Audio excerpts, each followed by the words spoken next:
আসসালামু আলাইকুম। এটিএন বাংলা সংবাদে সবাইকে স্বাগত জানাচ্ছি। আমি নাইম ফাথম মুবিন। শুরুতে বিআরবি কেবলস সংবাদ শিরোনাম। খরতাপে পুড়ছে দেশ। চুয়াডাঙ্গায় সর্বোচ্চ তাপমাত্রা 41.5 ডিগ্রি, 3 দিনের হিট অ্যালার্ট জারি।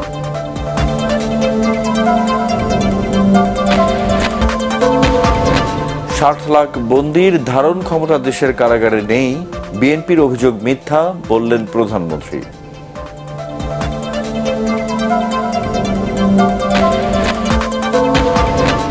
এবং কোরবানির চাহিদা মিটিয়ে এবার পশু উদ্বৃত্ত থাকবে, দামও হবে কম, ব্যবসায়ী ও খামারিদের ধারণা।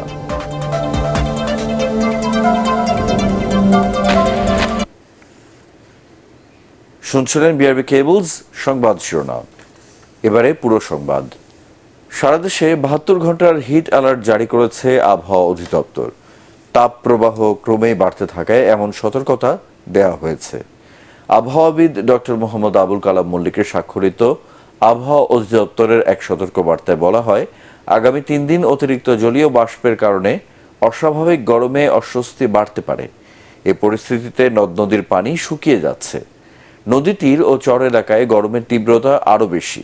এ পরিস্থিতিতে সংকট তৈরি হয়েছে ফসলি জমিতেও। সেচ দিয়ে কুলিয়ে উঠতে পারছেন না কৃষকরা। আজ চুয়াডাঙ্গায় এই মৌসুমে দেশের সর্বোচ্চ তাপমাত্রা 41.5 ডিগ্রি রেকর্ড করা হয়েছে। গেল 3 দিন দেশের সর্বোচ্চ তাপমাত্রা রেকর্ড করা হয়েছে এ জেলায়। দিন ও রাতের তাপমাত্রায় খুব বেশি পার্থক্য না থাকায় অতিষ্ঠ এ অঞ্চলের জনজীবন।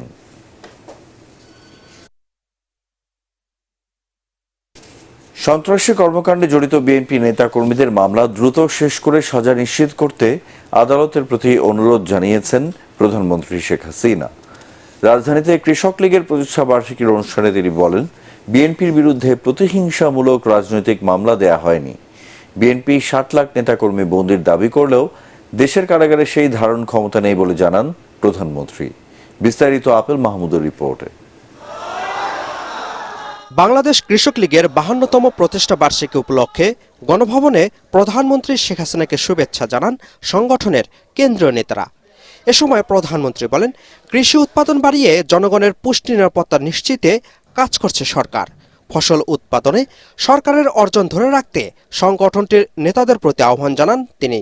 আমরা চাই একেবারে শিক্ষিত, ট্রেনিং প্রাপ্ত ভালো কৃষিবিদ এবং কৃষি শ্রমিক, যারা এই কৃষি যান্ত্রিকীকরণ থেকে আধুনিক পদ্ধতিতে চাষবাস, সংরক্ষণ সব কাজগুলিতে তারা মনোনিবেশ করতে পারবে। বিএনপি নেতাকর্মীদের বিরুদ্ধে চলমান মামলা নিয়ে দলটির নেতাদের বক্তব্যের সমালোচনা করেন শেখ হাসিনা।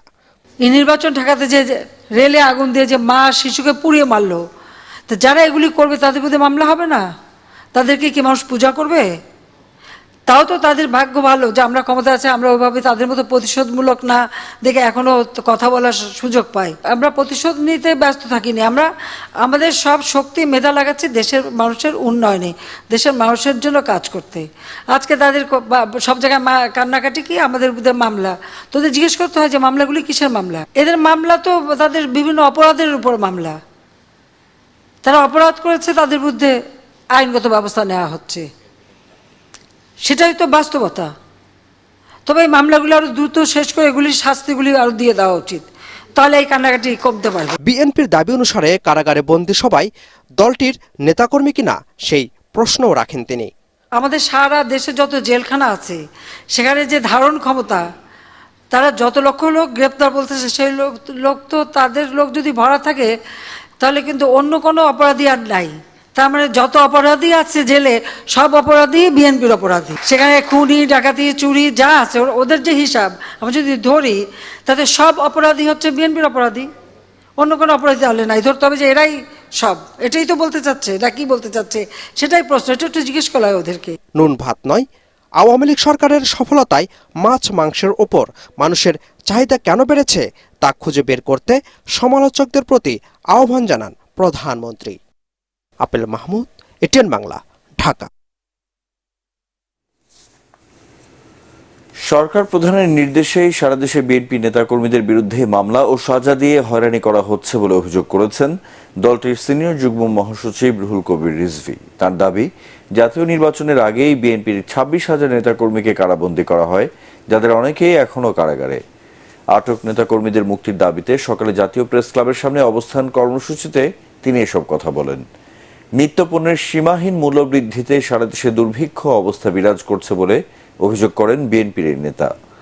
প্রতিটি অপকর্মের জন্য ভবিষ্যতে ক্ষমতাসীনদের বিচারের মুখোমুখি হতে হবে বলেও সতর্ক করেন তিনি। গোটা জাতি মনে করে যে আপনি ষড়যন্ত্র করে আন্দোলনকামী, গণতন্ত্রকামী, সত্য কথা যারা বলে, যারা গণতন্ত্রের পক্ষে সোচ্চার, তাদের বিরুদ্ধে বিভিন্ন নাশকতার মামলা, মিথ্যা মামলা দিয়ে আপনি তাদেরকে কারাগারে পুরে রেখেছেন। এর প্রমাণ আছে, প্রত্যেকটারই রেকর্ড আছে। এই রেকর্ড মুছে ফেলতে পারবে না। মানুষ এগুলো ঠিকই মনে রাখছে। আপনার প্রতিটি পদক্ষেপ প্রত্যেকটা মনে রাখছে। মহা বিপদে থাকা বিএনপির নেতাকর্মীরা পথহারা পথিকের মতো ঘুরছে বলে মন্তব্য করেছেন আওয়ামী লীগ সাধারণ সম্পাদক ওবায়দুল কাদের।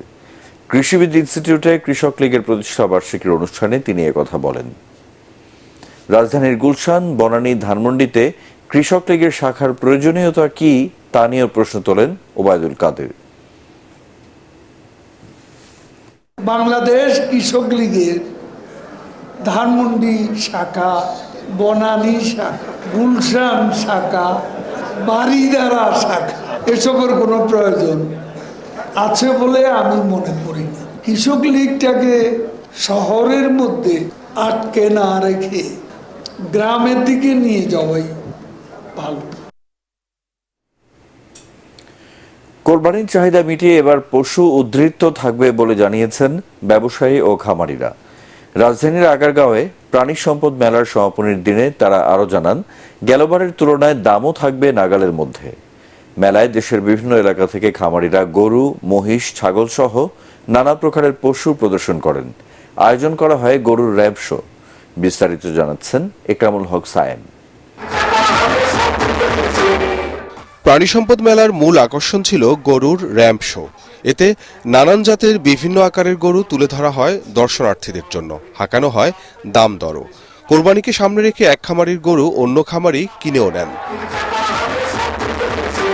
মেলায় ছাগল, মহিষ, ঘোড়া ও ভেড়া সহ নানা পশু পাখি থাকলেও বিশাল আকারের নানা প্রজাতির গরুর দিকেই দৃষ্টি ছিল সবার।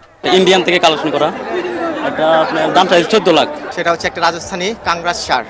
এটা হচ্ছে আমাদের খামারের একটা বিডার, এটা দিয়ে আমরা প্রজনন করি ওকে দিয়ে, আর এটার বয়স হচ্ছে আপনার 4 বছর। খামারিরা বলছেন, কোরবানির হাটে পশুর সরবরাহে কোনো ঘাটতি থাকবে না। আমরা চেষ্টা করছি গত বছরের চাইতে আমাদের কালেকশনগুলো যাতে আরো সুন্দর হয়, বড়, মিডিয়াম।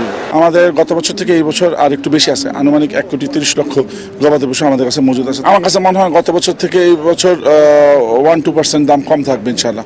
গত বছর ক্রেতারা যে গরু 1 লাখ টাকা দিয়ে কিনছেন, আশা করতেছি যে এই বছর সেই গরুটা হয়তো বা 4-5 হাজার টাকা কম হবে। প্রাণী সম্পদের সাথে সংশ্লিষ্ট বিভিন্ন সরকারি বেসরকারি প্রতিষ্ঠানও অংশ নেয় মেলায়। অভিজ্ঞতা বিনিময় করেন খামারি ও ব্যবসায়ীরা। আমাদের যে সলিউশনগুলো আছে খামারিদের জন্য সেগুলো নিয়ে আসছে। এখানে আমরা জেনেটিক্স নিয়ে কাজ করি, আমরা উন্নত জাতের সিমেন্ট দিচ্ছি, আমরা অ্যানিমেল হেলথ নিয়ে কাজ করছি, কস্ট এফেক্টিভ সলিউশন খামারিদেরকে দিচ্ছি। মেলায় 300 স্টলে কয়েক হাজার প্রাণী প্রদর্শন করা হয়। Ikramul Haque Sayem, ATN Bangla, Dhaka. Adding beauty to life and beyond. Rosa, beyond beauty. ঈদের পর আবারও ঊর্ধ্বমুখী পেঁয়াজ ও আলুর দাম। গত কয়েকদিনে এই দুটি নিত্য পণ্যের দাম বেড়েছে কেজিতে 10 থেকে 15 টাকা। সব ধরনের চালের দাম বেড়েছে কেজিতে 1.5 থেকে 2 টাকা। তবে চিনির দাম কিছুটা কমেছে।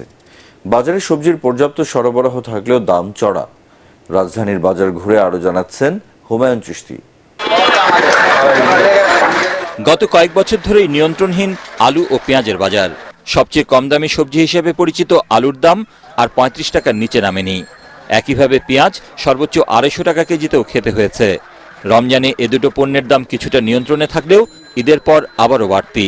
আলু বিক্রি করতেছি 55 টাকা আজকের বাজারে, আর পেঁয়াজ দেশিটা 65 টাকা। এই বাজারের ঊর্ধ্বগতিতে আসলে নাবিশ্বাস। সরকার যেটা নির্ধারণ করে দেয় কোনোটাই তো থাকে না। কে সরকার, কে মানে কার কথা কোনো হিসাব আছে? এগুলি বলে লাভ কি? কোন সিন্ডিকেটের কার পিছনে কি আছে এটা খুঁজে বের করা অবশ্যই সরকারের দায়িত্ব। আমার এই যে কেউ এটা নিয়ে আর এখন চিন্তা করে না, সে নিশ্চয়ই ভাবে এরকম যে আমাদের এই ভোগান্তির মধ্যেই থাকতে হবে। দাম বেড়েছে সব ধরনের চালের। মৌসুম শেষের দোহাই দিয়ে কেজিতে বেড়েছে 1.5 থেকে 2 টাকা। ঈদের পর থেকে মানে প্রতি কেজিতে 1 টাকা 1.5 টাকা এরকম চালের বাজার বাড়ছে সব চালই। তবে নতুন এই সিজনে যেগুলো আসবে ওটা আসলে অত বাজারটা একটু কমার দিকে থাকবে। সরকার বোতলজাত সয়াবিন তেলের দাম লিটারে 4 টাকা বাড়িয়ে নতুন দাম ঠিক করলেও এখনো তার প্রভাব পড়েনি বাজারে। নতুন রেটে মাল মার্কেটে এখনো ঢুকে নাই, আমরা পুরান রেটে মাল আছে, পুরান রেটে বেচতে আছি। তবে হঠাৎ করেই কমে গেছে খোলা চিনির দাম। দোকানিরা বলছেন প্রতি কেজি খোলা চিনি এখন তারা কিনতে পারছেন 122 টাকা কেজি, বিক্রি করছেন 125 থেকে 28 টাকা। 1 কেজি 10 টাকা 12 টাকা কমে গেছে চিনির দাম। চিনিটা আগে ছিল 6,700 টাকা, এখন 6,100 টাকা বস্তা মার্কেটে। বাজারে সবজির পর্যাপ্ত সরবরাহ থাকলেও সবচেয়ে কম দামে ঢেঁড়স বিক্রি হচ্ছে 50 টাকা কেজিতে। হুমায়ুন চিস্তি, এটিএন বাংলা, ঢাকা। বাংলাদেশ থেকে জনশক্তি নিতে গ্রিস সম্মত হয়েছে বলে জানিয়েছেন পররাষ্ট্রমন্ত্রী ডক্টর হাসান মাহমুদ। ঢাকায় দূতাবাস চালুর পর বিষয়টি চূড়ান্ত হবে বলে জানান তিনি। পররাষ্ট্র মন্ত্রণালয়ের বইয়ের মোড়ক উন্মোচন অনুষ্ঠানে একথা বলেন মন্ত্রী। আরও জানাচ্ছেন মিজান শাহজাহান। জনশক্তির পাশাপাশি উদ্যোক্তা হিসেবেও গ্রিসের মাটিতে সফল বাংলাদেশের প্রবাসীরা। একথা জানিয়ে পররাষ্ট্রমন্ত্রী ডক্টর হাসান মাহমুদ বলেন, সেদেশে বেশ কয়েকটি পোশাক কারখানার মালিক প্রবাসী বাংলাদেশিরা। তাই কৃষি খাতে দক্ষ শ্রমিক ও কৃষি বিষয়ে ডিগ্রিধারীদের সেদেশে কর্মসংস্থানের নতুন দিগন্ত উন্মোচন হতে চলেছে বলে জানান তিনি। বাংলাদেশিরা সেখানে অনেক গার্মেন্টস ইন্ডাস্ট্রির মালিক, ছোট ছোট গার্মেন্টস ইন্ডাস্ট্রি, তারপর হসপিটালিটি বিজনেসে কাজ করে, রেস্টুরেন্ট বিজনেসে কাজ করে, এবং গ্রিসে এখন কৃষি শ্রমিকের অভাব দেখা দিয়েছে। আমি তাকে যখন প্রস্তাব দিলাম যে বাংলাদেশ থেকে কৃষি শ্রমিক নিয়ে যাওয়ার জন্য এবং আমাদের এগ্রিকালচার গ্র্যাজুয়েটদের নিয়ে যাওয়ার জন্য, তখন তিনি আমার সাথে এই বিষয়ে যাতে কি করা যায়, সে নিয়ে কী করা যায়, এ ব্যাপারে তিনি একমত পোষণ করেছেন। মিয়ানমার পরিস্থিতি নিয়েও কথা বলেন ডক্টর হাসান মাহমুদ। তিনি বলেন, বাংলাদেশে আশ্রয় নেওয়া মিয়ানমারের সামরিক সদস্যদের নৌপথে ফিরিয়ে নেবে সেদেশের সরকার। সব মিলিয়ে পর্যন্ত 285 জন মিয়ানমারের বিজেপি সদস্য, অর্থাৎ তাদের বর্ডার গার্ড এবং আর্মির সদস্য বাংলাদেশে আশ্রয় নিয়েছে। আমরা তাদের সাথে আলাপ আলোচনার মধ্যে আছি তাদেরকে ফেরত নিয়ে যাওয়ার জন্য। গাজায় ইসরায়েলি হামলা নিন্দা জানান পররাষ্ট্রমন্ত্রী। তিনি বলেন, হামলার পর আরব বিশ্ব নীরব থাকলেও প্রধানমন্ত্রী শেখ হাসিনা আন্তর্জাতিক সংস্থায় তীব্র প্রতিবাদ জানাচ্ছেন। মিজান শাহজাহান, এটিএন বাংলা, ঢাকা। বাংলাদেশ চলচ্চিত্র শিল্পী সমিতির দ্বিবার্ষিক নির্বাচন শেষে ভোট গণনা চলছে। তবে এফডিসিতে এই নির্বাচনী পরিবেশ নিয়ে ক্ষুব্ধ শিল্পীরা। প্রশাসনের কড়া নিরাপত্তায় নির্বাচন নিয়ে ক্ষোভ জানান মিশা ডিপজল প্যানেলের প্রার্থীরা। মুস্তাফিজুর রহমানের আরেকটি রিপোর্ট।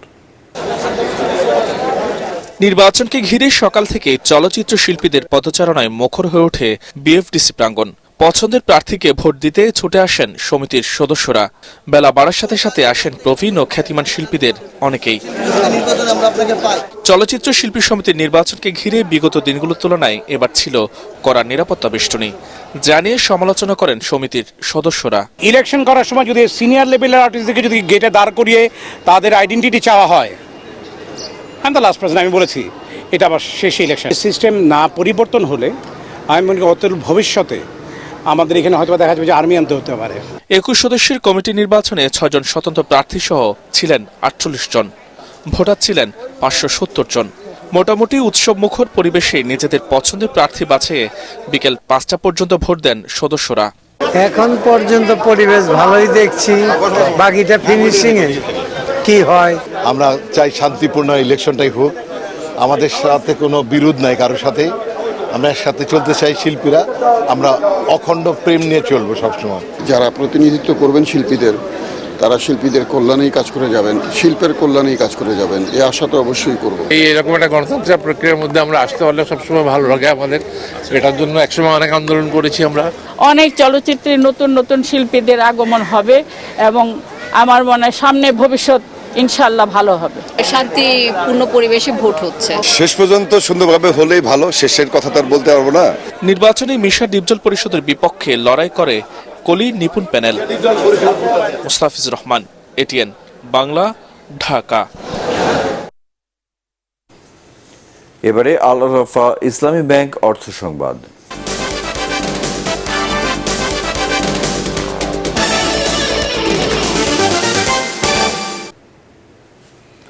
বাংলাদেশের জাতিসংঘ ঘোষিত টেকসই উন্নয়ন লক্ষ্যমাত্রা এসডিজি অর্জনে প্রধানমন্ত্রীর কার্যালয়ের সাথে কাজ করার প্রত্যয় জানিয়েছে আন্তর্জাতিক সেবা সংস্থা রোটারি।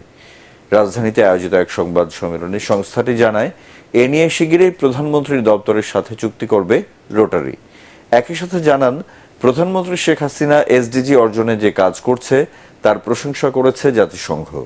পরে এসডিজি বিষয়ক একটি সেমিনার অনুষ্ঠিত হয়, যেখানে অংশ নেন 1200 রোটারি ক্লাব প্রতিনিধি। এ সময় প্রধানমন্ত্রীর কার্যালয়ের এসডিজি বিষয়ক প্রধান সমন্বয়কারী সিনিয়র সচিব আক্তার হোসেন উপস্থিত ছিলেন।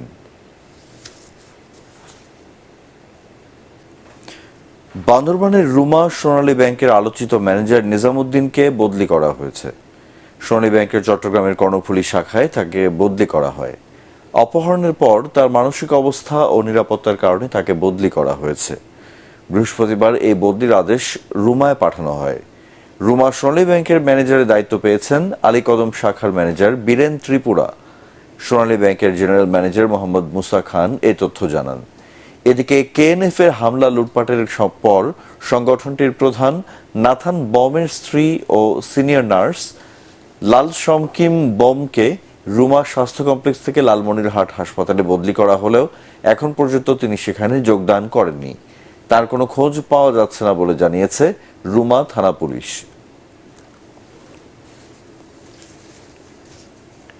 এ পর্যায়ে পার্টেক্স খেলার খবর।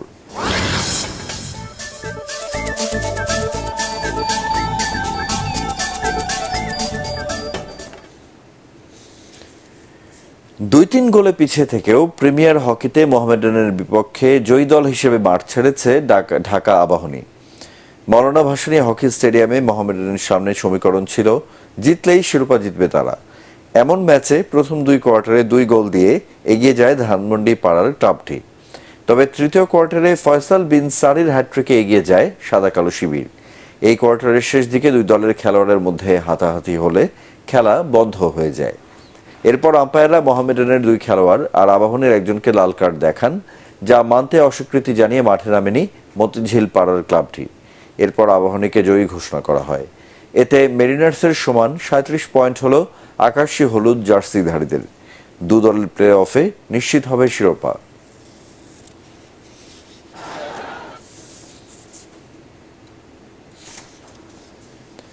প্রিমিয়ার ডিভিশন ফুটবল লিগে শেখ জামাল ধানমন্ডি ক্লাবকে 2-1 গোলে হারিয়েছে আবাহনী লিমিটেড। গোপালগঞ্জের শেখ ফজলুল হক মনি স্টেডিয়ামে ম্যাচের 8 মিনিটেই শেখ জামালকে এগিয়ে নেন মোহাম্মদ আবদুল্লাহ, কিন্তু সেই লিড তারা ধরে রাখতে পারেনি। 28 মিনিটে আকাশী হলুদ জার্সিধারীদের সমতায় ফেরান জোনাথন ফার্নান্ডেজ। পরে প্রথমার্ধের যোগ করার সময়ের শুরুর দিকে কর্নেলিয়াস এজিকিয়েল ব্যবধান বাড়ান আবাহনীর হয়ে। দ্বিতীয়ার্ধে 2 দল সুযোগ পেলেও আর গোল সংখ্যা বাড়াতে পারেনি। এই জয়ে 12 ম্যাচে 22 পয়েন্ট নিয়ে টেবিলের 3য় স্থানে ধানমন্ডির ঐতিহ্যবাহী ক্লাবটি। শেষ করার আগে বিআরবি কেবল সংবাদ শিরোনামগুলো এক নজরে আরেকবার। খরতাপে পুড়ছে দেশ, চুয়াডাঙ্গায় সর্বোচ্চ তাপমাত্রা 41.5 ডিগ্রি, 3 দিনের হিট অ্যালার্ট জারি।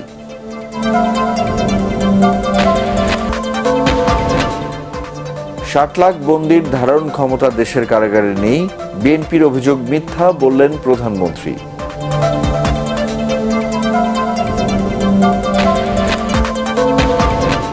এবং কোরবানির চাহিদা মিটিয়ে এবার পশু উদ্ধৃত থাকবে, দামও হবে কম, ব্যবসায়ী ও খামারিদের ধারণা।